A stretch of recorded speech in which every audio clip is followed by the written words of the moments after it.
Mag-share lang ako guys. Ako nga pala ay galing nag-market nga pala ako. Huwag nyo nang pansinin yung mga nakalabit-labit diyan. Yan yung aking mga pang-winter at pag ako'y pupunta ng market, dyan lang ako kukuha ng aking gagamiting jacket.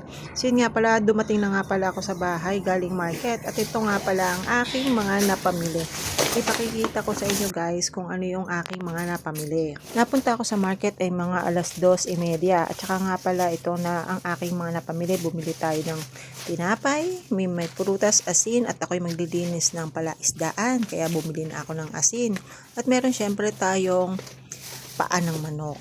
At marami pa akong mga napamili at talaga namang napakabigat ng aking daladala. Actually, meron naman kaming trolley kaso hindi ko gamitin kasi mahirap sumakay ng bus. At ito na lahat ng aking mga napamili. Naalis ko na sa bag nating 2 bag at nasira pa nga yung bag kong daladala at naputol sa kabigatan. At ito na nga pala aking pinamili. Meron tayong isda na aking piprito at may 2 bag tayong salted rock. Salted rock. Rock salt, sorry.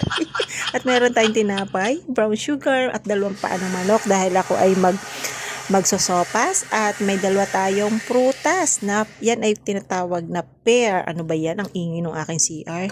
Pasensya na kayo guys. Meron tayong ibap at meron tayong vegetable para for tonight. At meron tayong pigeon. Iluluto kaya't bukas. At ito pa yung ibang mga gulay na ilalahak ko sa sopas at aking pagkain. At ito yung mga okra at talong. At dahil para sa akin yan at aking iluluto yan para sa isang araw. So yun lang.